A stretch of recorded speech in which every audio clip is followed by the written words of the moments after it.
Bismillah, Assalamualaikum warahmatullahi wabarakatuh. Innal hamdalillah nahmaduhu wa nasta'inuhu wa nastaghfiruh wa na'udzu billahi min shururi anfusina wa sayyiati a'malina. May yahdihillahu fala mudilla lahu wa may yudlil fala hadiya lahu. Asyhadu an la ilaha illallah wa asyhadu anna Muhammadan abduhu wa rasuluh. Jadi insyaallah di sini saya akan menyampaikan tentang pelajaran tajwid yang telah saya pelajari selama di IDN. Jadi di sini saya akan menjelaskan tentang hukum nun mati dan tanwin. Lalu apakah hukum nun mati dan tanwin itu?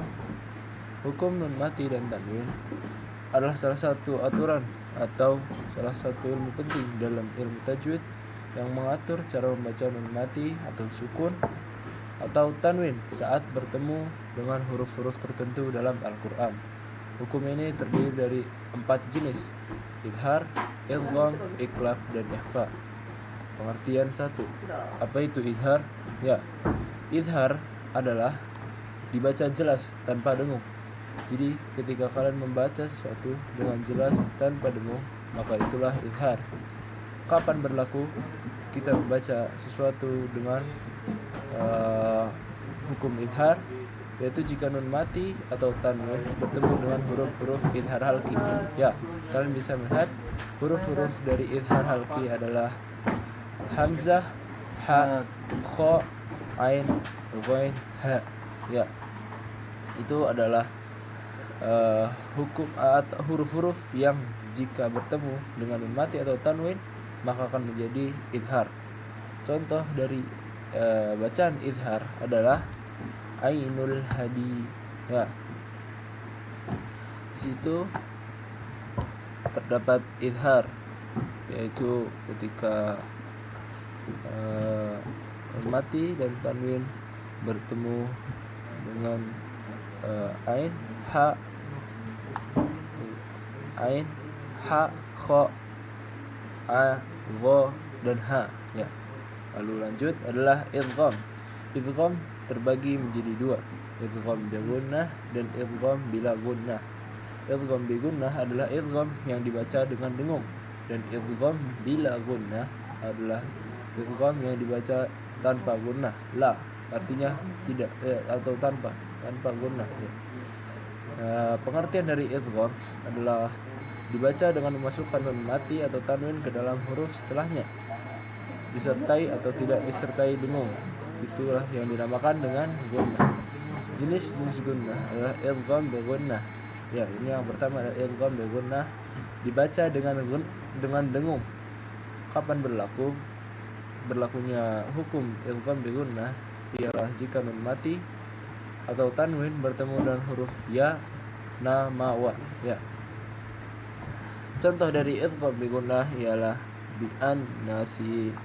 Di situ adalah nun mati bertemu dengan na, maka bi an nasi, ya, dibaca masuk atau dibaca dengan dengung. Ya. Lalu yang kedua dari idgham, pengertian idgham adalah idgham bila gunnah, dibaca tanpa dengung. Dan huruf dari idgham bila gunnah dan bi gunnah itu berbeda.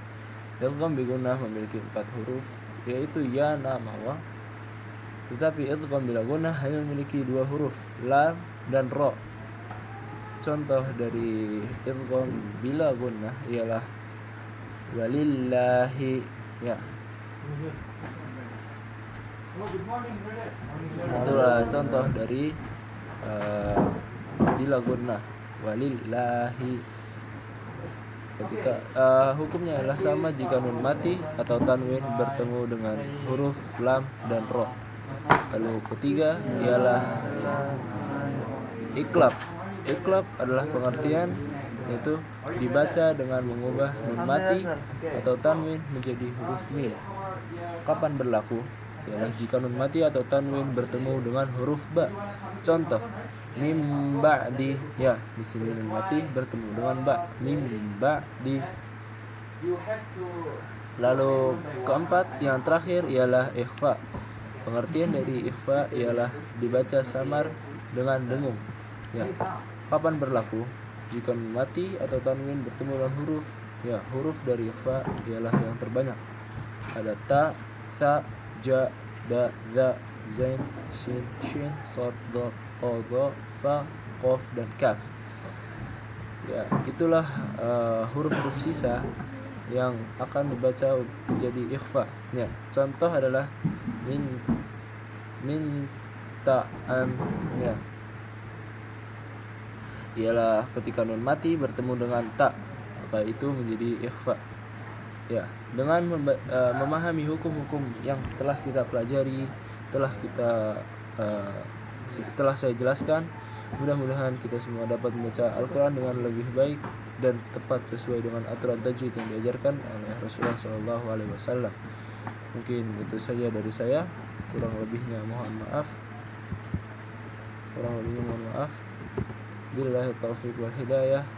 Assalamualaikum warahmatullahi wabarakatuh.